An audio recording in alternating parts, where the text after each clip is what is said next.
Olá, IPCA! Hoje é quinta-feira, dia 11 de abril de 2013. Nós estamos juntos há 354 dias lendo a Bíblia e hoje leremos os capítulos 1 e 2 do livro de Levítico.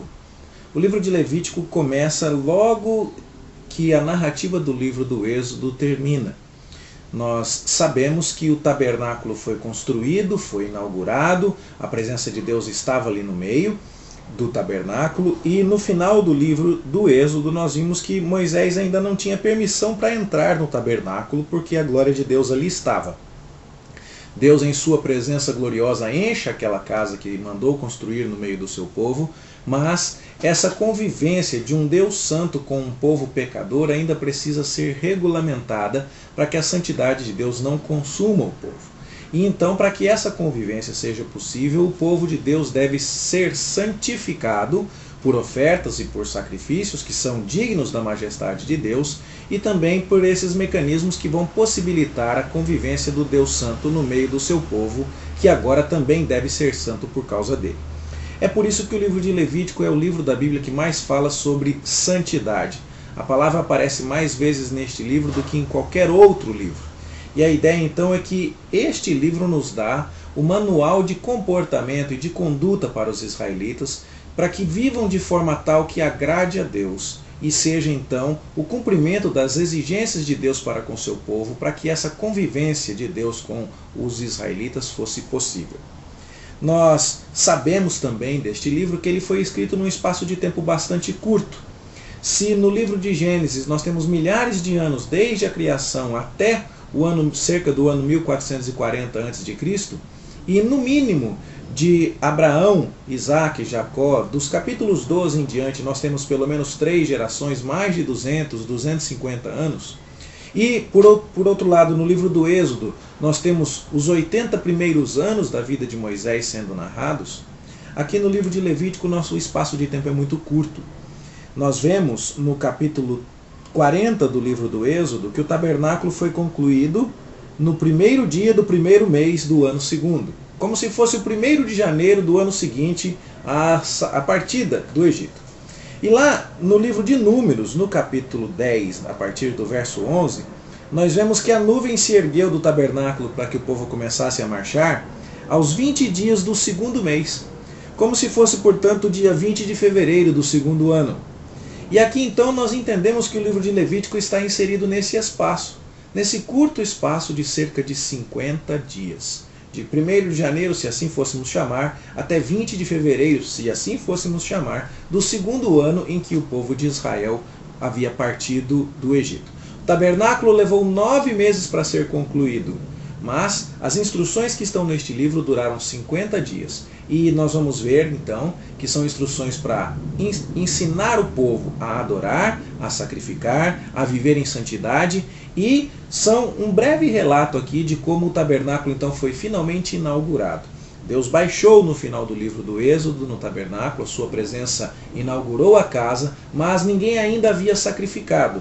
E a consagração de Arão e os sacrifícios que seriam realizados para consagrar a sua roupa e o seu ofício ainda vão ser realizados aqui. Deus começa chamando Moisés e falando com ele dos sacrifícios. E as regras que nós temos aqui nos primeiros capítulos de Levítico são regras primeiramente destinadas aos ofertantes. Deus tem que explicar como que um israelita comum vai ofertar e consagrar seus bens e fazer sacrifícios a ele no tabernáculo, mas Deus também precisa instruir os sacerdotes que vão mediar esse sacrifício. A parte para os sacerdotes vai ser dada mais adiante. Nos capítulos iniciais, a instrução é dada para o israelita comum. Vários tipos de sacrifícios poderiam ser oferecidos de acordo com as várias fases da vida, os vários momentos da vida. Quem pecou tem um sacrifício específico para fazer. Quem deseja reparar um erro precisa fazer um sacrifício específico. Quem quer consagrar a sua vida a Deus precisa fazer outro sacrifício específico. Quem quer dar a Deus, ofertar a Deus o resultado do seu trabalho, tem outro sacrifício específico. Quem quer celebrar uma oferta de gratidão na companhia de pessoas com quem tem comunhão, tem outro sacrifício específico. E assim nós vamos ver os vários nomes que são dados a estes diversos tipos de sacrifícios a partir do capítulo 1. O capítulo 1 começa com a oferta mais comum, que é a oferta do holocausto. Esse nome indica uma particularidade dessa oferta.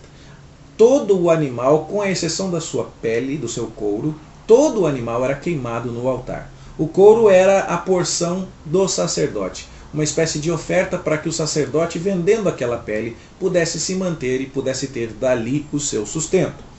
E a ideia de consagração total de um animal a Deus simbolizava o reconhecimento necessário ao israelita de que ele pertencia ao Senhor. A oferta que Deus manda fazer, diz o versículo 3, é para que o homem seja aceito perante o Senhor. E essa ideia então é que um homem israelita que foi retirado do Egito, que foi guiado, que celebrou uma aliança com Deus, precisa entender que ele inteiro é de Deus. E isso vai ser expresso mediante uma oferta denominada holocausto. Essa oferta começa, como diz o verso 4, quando o ofertante coloca a mão sobre a cabeça do animal. É quase que uma identificação com o animal dizendo: você agora será queimado, totalmente queimado, e essa fumaça vai levar você para Deus, mostrando que você agora é de Deus como meu representante. Eu sou de Deus, eu me consagro a Deus, mas vou fazer isso mandando você em meu lugar para Deus. E essa transferência era feita nesse ato de imposição de mãos.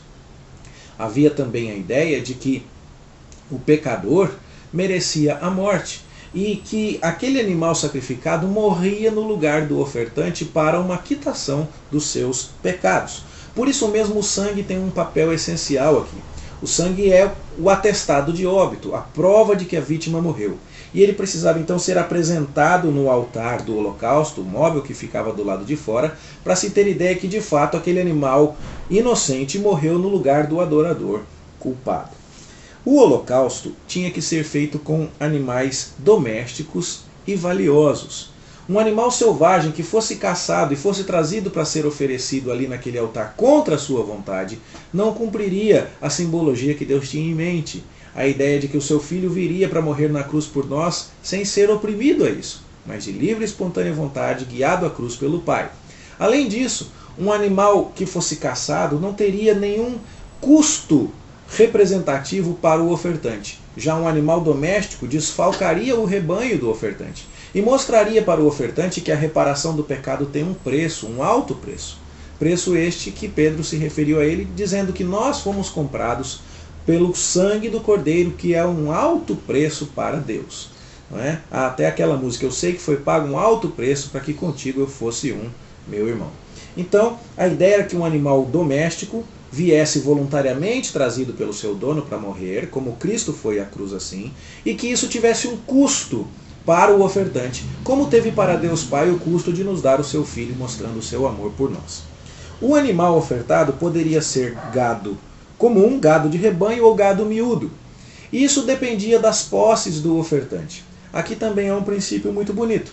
Quem não tem dinheiro nem por isso deixa de ter condições de oferecer a Deus o holocausto. Então, se você pode dar um animal maior, você dá, senão você dá do gado do rebanho menor ou do gado miúdo. Ou se você não tem, você pode até fazer um holocausto de aves, como diz o verso 14, porque o importante é estar simbolizada a sua completa devoção a Deus, e isso apontado no holocausto.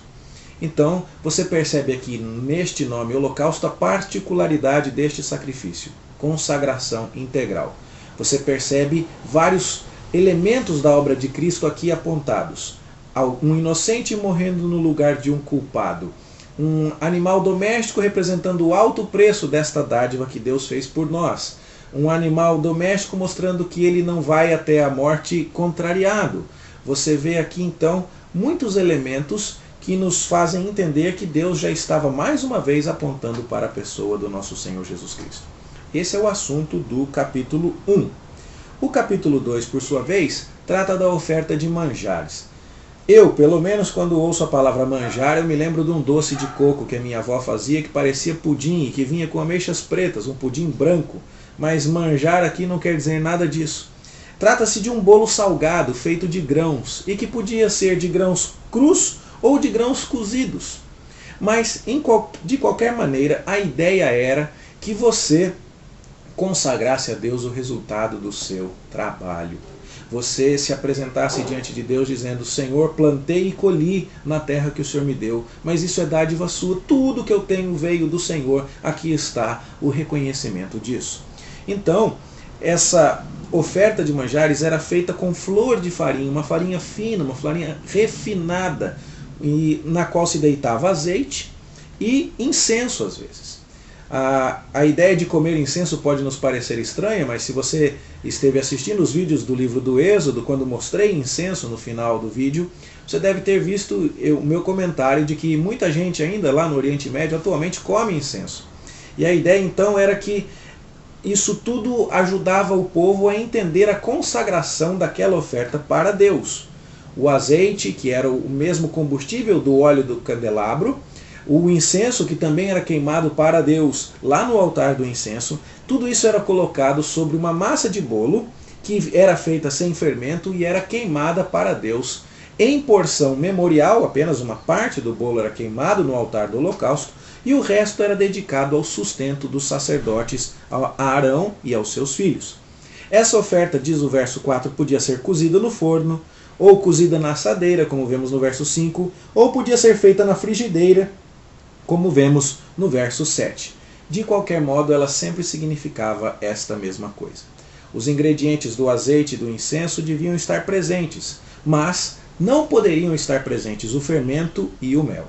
Nós não temos certeza de todas as questões implicadas aqui, mas supomos que o fermento seja um claro símbolo de corrupção, símbolo de velha natureza. Os hebreus, quando deixaram o Egito, tinham que fazer pão depressa para a viagem na noite de Páscoa, e não dava tempo de esperar o pão fermentar, e o fermento naquela época era feito pegando um pouco da massa do pão anterior para misturar aqui. E a ideia então, naquele momento, era que a vida antiga ficou para trás, começava-se agora uma vida nova. Jesus fala para termos cuidado com o fermento dos fariseus, e aqui então se sugere isso. Há quem comente que no altar só deveriam ser apresentadas coisas mortas e que o fermento não deixa de ser um organismo vivo. Mas nós não temos muito mais elementos para comentar a respeito disso sem entrarmos em especulações.